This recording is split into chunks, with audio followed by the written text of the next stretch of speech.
Hello, everyone, and welcome back to my channel. I'm your host, Arti Solanki, and I'm thrilled to be here today with you all.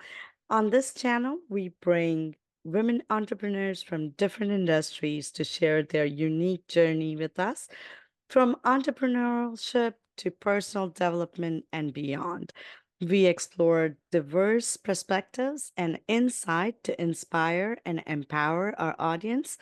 And a little bit about myself: I'm a business coach, a real estate broker, and a co owner of an IT company. Please help me welcome today. Our guest is Amanda Vermillion, and her company name is the Tea Mistress. Yep, you guessed it right. What are we going to talk about today is tea, and I got mine here. I've Welcome, got mine Amanda. here. Please share us a little bit about your journey, your personal life with us. I am married and in my 50s, and I live in Seabrook, Texas, which is a suburb of Houston. I'm originally from the Northeast. I grew up in Philadelphia, lived in New York City for a while, lived in Boston for a while. And in my former life, I was in the music industry in my 20s, and then in my 30s, I was in banking and securities compliance, very different than the tea world. And then I ended up in tea. Oh, wow. And in Houston, it's all Yes. being all in the north and coming to south. I know the feeling. I was from Detroit, so when I moved here, the summer were brutal. They still are, Yes. but I can manage now. Right, we lost our brutal winters and instead gained a brutal summer. Yes, I forgot to turn off my phone. Here you go. Okay. So how did you get into the tea business? That's very much different from anything that you've done before. So what inspired you getting into the tea business? Yes. Well, I've always liked tea. My mother was French, and they did a lot of herbal infusions or tisanes, as we Ah, call them, probably similar to where you're from, a lot of herbal tea, you yeah. know? And it was always an interest of mine, always something I liked. I started drinking. My parents would do coffee in the morning, and I never developed the taste for coffee really at that time. So I started drinking tea, every day. And Yeah. one of the things I did, even while I was working in finance, I always had little social groups I was involved with and I would run. And I started a tea social group, which I still have now. It's called Tea and Oh, Conversation with wow. Friends. You're welcome to join. I'll have to invite you when we're done with our chat. Yeah, that would be amazing. I would love that. But I was always looking for different things to do with the group. So in 2012, well, as you know, we had the mortgage crisis. You probably remember that. That was Mm-hmm. 2008. I lost my job in 2010. I held on through two rounds of layoffs and then was laid off in the third. And I started really thinking, I would get little temp jobs here and there, or like I got a job at a company that shut down, unfortunately, and little things Hmm. like that. And I thought to myself, I got into this field because it was steady and the money was good, but now it's not steady and the money's not good. So why am I still doing this? I should find something I'm really passionate about and change directions. So I was, sort of thinking and thinking. And meanwhile, I had my little groups and I was looking for something to do with my tea group. And there's a shop in Houston called the Path of Tea. It is still there. Oh, And wow. they were doing these Tea 101 classes where you would go and learn about tea for about an hour and then 2 hours and then drink different teas that they were talking about. And I thought, what a fun thing to do with the group. And there was a group on. So I scheduled it as a group event. We got our tickets and everything. And very sadly, so this was about December 2012. Very sadly, the owner passed away Oh, very no. suddenly. And all the classes, I know it was really, I knew her casually. I didn't know her really well, but of course I was sad, as were a lot of people in the community. Her husband runs the store now. It's still operational, but for the time, the classes were all canceled Mm-hmm. and rescheduled. And I was reading her obituary, and because I had been planning on going to the memorial service, and it said she was a certified tea master. And this Oh, little light wow. went off in my head. I mean, on the one hand, this story sounds a little morbid, but on the other hand, I felt like, she was a very spiritual person, and so am I. Hmm. And I felt like maybe it was a message from the universe that maybe this was what I had been looking to do. Because as soon as I read that certified tea master, I thought that's something you can do. I didn't know that was a thing. Yeah. Yeah. Even And I I didn't know called, that because, and right? I come from the culture where we grew up drinking tea. We never had coffee. We always, even in the morning, we would drink our chai, that's tea, and That's it. Even today, I can't live without my tea in the morning. I'm like, I have to have that first. I'm the But same way. I didn't know that there was a thing where you can be a tea master. That's wow. Interesting. Very interesting. Well, I learned a lot about that. So that in itself, the certifications for the tea world, it's pretty new to the West. Like in, certain Hmm. countries like China and Japan, there have always been these sort Yeah. of lifelong, learning or schooling, Hmm. either through institutions or just from learning from a master to an apprentice.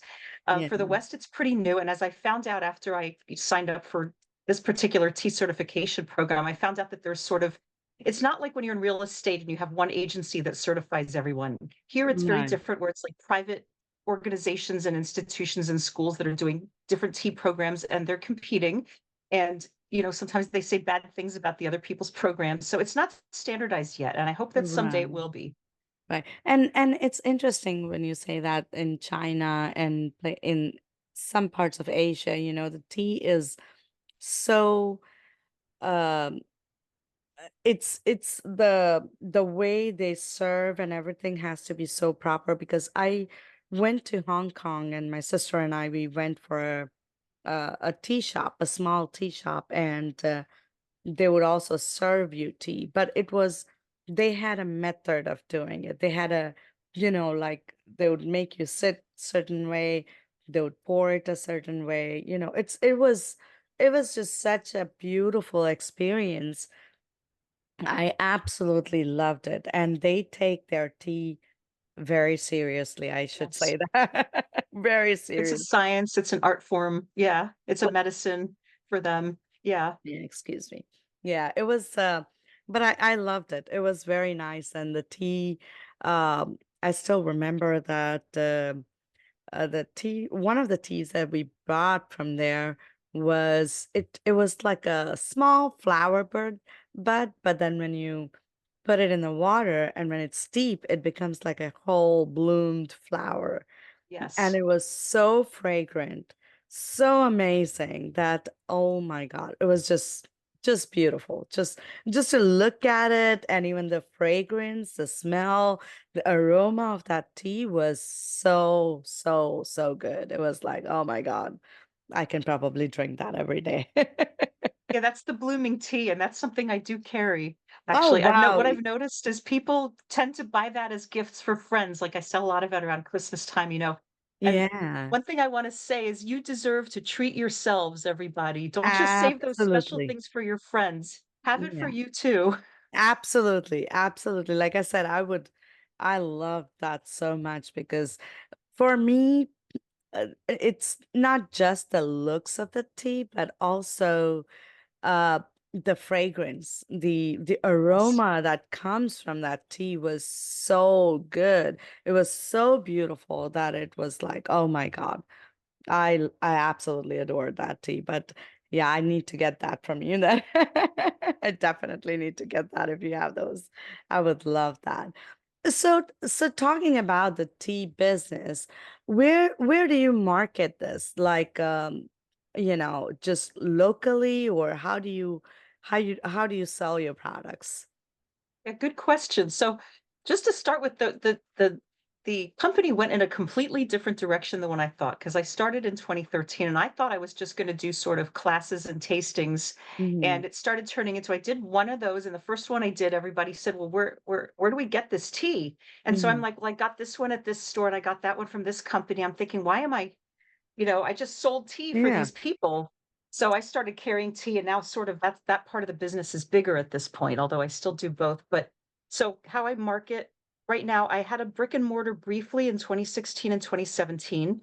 After Hmm. Harvey, I lost the space, as a lot of that Oh, happened to a lot of people. I didn't flood, but it yeah. was just, you know, people Yeah. were not spending money on tea. To you and me, it's probably a necessity, but to a lot of people, they had something else that was a necessity during that period. Right. So how do I market since I don't have a brick and mortar? I do a lot of farmers markets, craft fairs, trade days, Mhm. anime conventions, comic cons, herb fairs, just different, sort of pop-up markets type of things. I also advertise on social media. I have a Facebook page, Instagram, um, Okay. So Threads, and so Blue would you Sky. say So would you say like anybody from out of Houston who's out of state or something, you can still sell them, or how does that work? Yeah, they can order, my online store is not completed yet, but I do have a list of items in stock on the website. They can scroll through Oh, and see what okay. they like and then contact me when they're ready to order, and if they're somewhere else, I can mail it. Oh, Since I'm not Jeff Bezos, I do have to charge for postage, unfortunately, but of course. Yeah, the shipping is so ridiculous sometimes. ever since the pandemic, it's the prices of that have gone up, but people are Yeah. understanding about it, so Yeah. And I mean, like, you pay for the product, right? It's like if you're getting the best quality and that's what you're paying for. So the shipping is not a big deal once you know the product is good. Um, so I let's agree. let's so teas, like we have so many teas in this market. It's like even if you go Yes, to the Indian store, there's like tons of teas. yes. And also regular grocery stores, you go, there's so many teas. So how would you say the teas that you sell are different from the store brand teas? I would say just in general, if you go to your average supermarket, not counting specialty stores like Indian Right, right. groceries and things like that, which have awesome things, and I go there myself and I buy the instant chai, that's like a guilty Mm. pleasure of mine with the milk and sugar already in it. Yeah. But, even though supermarkets have gotten better as the tea public in the US has gotten more educated, those selections are getting better in a lot of stores. However, it's generally almost always tea bags. It might be certain, major brands, not smaller Mhm. brands. Maybe HEB may have a couple of Texas brands, but in general, the selection is bigger than in the old days, but still small. One thing that I provide is I do a lot of loose leaf, although I also do tea bags, and I do look for things that are not in the supermarkets and that people may have trouble finding. I always talk to customers. One thing I really enjoy about doing the live events is getting to talk to people, the markets and stuff. I get to talk to them and I try to remember what they ask. If they ask me for things, I put little notes down since my memory is not what it used to be. And if I have two or more people within sort of a 6-month period asking for the same thing, then I think to myself, that must be a trend of some sort, and I'll try to Mhm. find that item. So I Right. would say one thing I do is I do have a large selection. My company slogan is infusing knowledge. I Mm. have studied, I did the T certifications, I do some Mm. continuing ed classes with different T schools. I read a lot.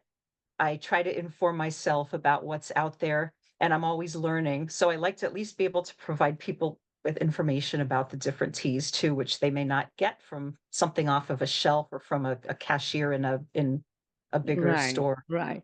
And plus, you're just picking the pretty box, right? You don't know what it really is or how it smells or what's the benefit of this tea when you're buying it from the supermarket. But when you come and purchase it from you, you would be able to tell us, oh yeah, this will do this, or this has a little bit of a ginger in it, or all the details of it, or what's the benefit of it, or what kind, like I said, I like the blooming flower one. So it's a very personal, when you have it's a personal interaction rather than just going and buying something from the supermarket. So that's the benefit of the biggest benefit, I would say, for your industry, that you give that customer extra level of customer service for your clients to get the right tea for them.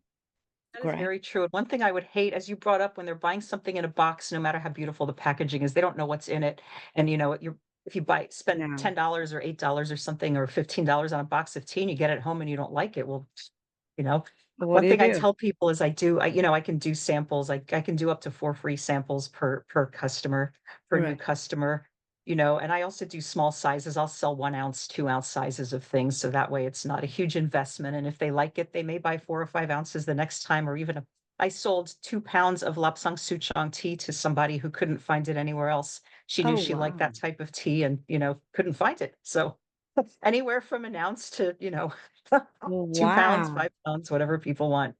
That's amazing. That's really amazing. So, where can people get all this information? Is it on your website or?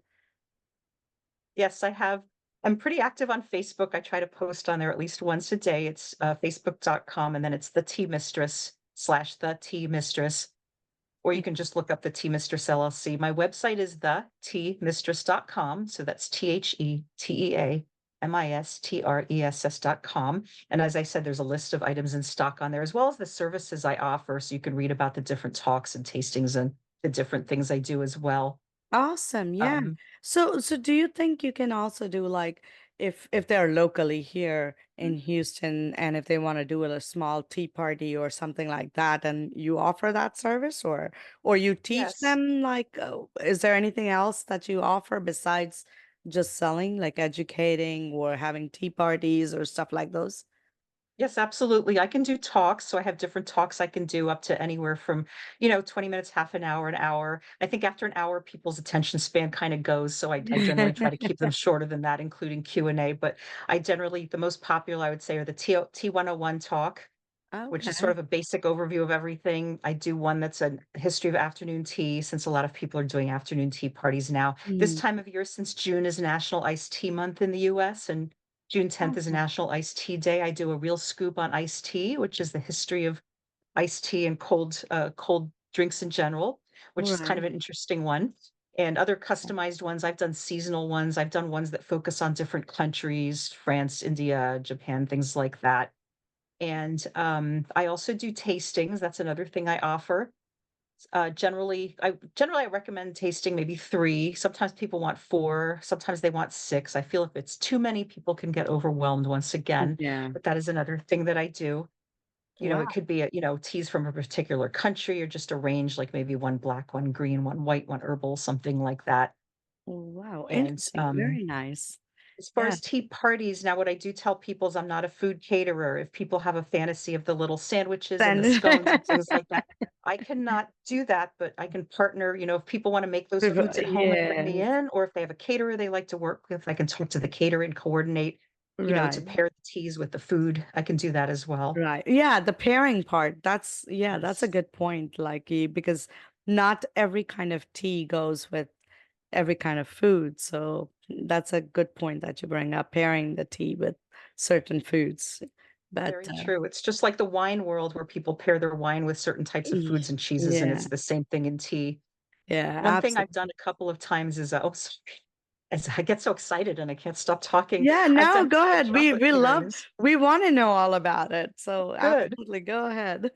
Well, the tea and chocolate pairings are a lot of fun. I've done them in person, and then during the pandemic when people couldn't really go anywhere, I did some online ones where I would do them on Zoom like this, and I would either mail or people could pick up I would have the chocolates and the teas ready to go, and I would send them a list of which ones we were gonna do with what, and they could follow along on the screen, and that was people really enjoyed those a lot. Oh, wow.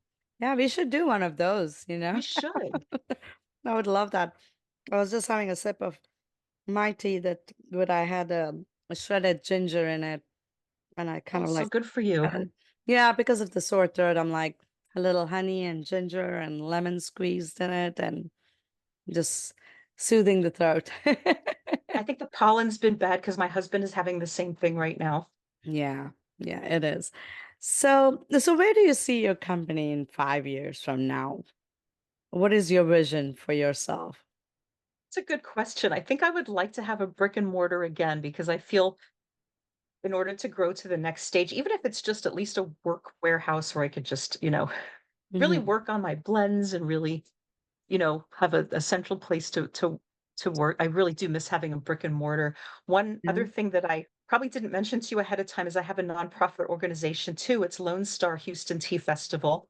Okay. Incorporated. I had started it in 2015 when I decided to do some tea festivals. So I did 2 Lone Star Iced Tea festivals, and I did 2 Houston Tea festivals between 2015 and 2018, and then we did an online one in 2022. And, I had started the nonprofit for that reason because it's just easier to do festivals when you have a nonprofit organization, and my dream is to have a tea museum that also contains a tea shop, a gift shop and a Yeah. tea room or I could do special events and have different tea-related exhibits, China teaware, all kinds of things like that. So that's Yeah. my thought. So I would love for in 5 years to have that at least progressing, Yeah. have some sort of brick and mortar space and then have the museum sort of underway. That would be nice. That would be nice. I collect china, and so I have so many different kind of tea sets, It's beautiful. and it's my pet.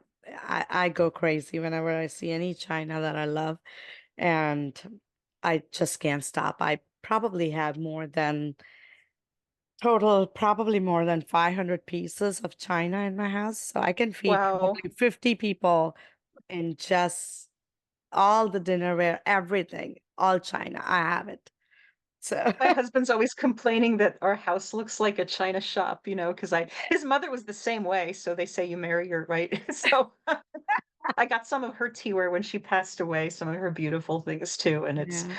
I mean, and these things can be passed on for generations, and they still are so amazing, so beautiful. And I love it. So hopefully my kids will take it. Hopefully. and what I'm finding out from vending at anime conventions, it's a lot of younger people, Generation X and Generation Z, and they're very interested in the beautiful vintage teaware and even the modern teaware that has the vintage look, the florals and everything. Yeah. And I know that there's sort of a generation in the middle. I'm elder Gen X, so I'm the first year of Generation X, but I think like the younger Gen X and maybe some of the younger boomers, they're not into the China teaware, and they get the parents' collections and donate the whole thing to a thrift shop. But I think that that younger generation is going to want that. So I I want recommend that that. people kind of hold on to that and see if your grandchildren are going to want that someday, if your children don't. So Yeah, hopefully they will, but who knows? yeah, who knows exactly? Everyone's Yeah. different. So do you also distribute your tea to like those brick and mortar tea shops, coffee shops, or no? I have 2 at the moment, I have 2 wholesale clients, and I'm working on 2 more, so I'm not gonna talk about those other 2 ones yet because 'cause I'm Okay. still talking to them, but I my teas are on the menu at Java Owl Coffee House in Nassau Bay. They have Okay. 6 of mine now. When they started, they already had certain teas they were getting from their wholesale coffee supplier, and I said, "I'm not one of those people who says you have to be exclusive to me." They already had some their customers liked. I said, "Well, let me see what you're lacking, and we'll fill in there." So I have 6 teas on the menu. They're mostly caffeine-free herbals, but not all. I Mm. also have, teas on the menu at, uh, Garden of Eden Floral and Tea Room, which is in LaPorte, Texas. They opened in 2021, I believe, and I don't supply their iced teas, but all of the hot teas on their menu are from me, Oh, wow. and they've been a Awesome. great yeah, they've been a great client. Awesome. Yeah, see, that's good to know. Very nice. Now, as far So, as having the packaged teas anywhere, not at the moment. I did try some consignment for a little while in 2 different places. Didn't really work out because I just felt like that they were not displayed. Person had things set up the way they thought would work in their mm, store, and it wasn't necessarily what worked for me. So right. at the moment, I'm not doing that. I'm Right. open to it in the future, though. This is a very um different podcast from we've done what I've done before. This is a whole new world of teas, and which is really really wonderful. I really love it. And before we go, any word of wisdom that you would like to share to our viewers? I would just like to say I kind of wished I'd worked with a business coach, somebody like you maybe in the beginning of starting this enterprise, because there are probably some things I had to learn the hard way. And I do learn that is one of the ways that I learn, but I feel like um, just realizing how many expenses are involved in starting a business that you may not be aware of off the top of your head. I think, Mm. I was running numbers in my head and did sort of a bare bones business plan, but there were a lot of things I didn't realize were going to cost as much as they did. Or, there's that saying, it takes money to make money. I probably needed to have a little more saved up than what I had. So I would just say, really work with somebody, an accountant, an attorney, a business coach, and really sit down and run the numbers. If you're not a numbers person, because I'm sort of an artistic type, you know, even though I worked in finance for years, I'm still sort Yeah. of, I feel like whatever it is that you're lacking, find somebody who complements that, who can help you. Absolutely. Wonderfully said. Wonderfully said. And we end our session here today, but I truly, truly appreciate you coming and talking to us all about teas. And I look forward to getting my tea, my blooming flower. I need that. And I truly appreciate your time. And thank you so much for joining us. Thank you for having me and cheers. Cheers. Bye. Bye.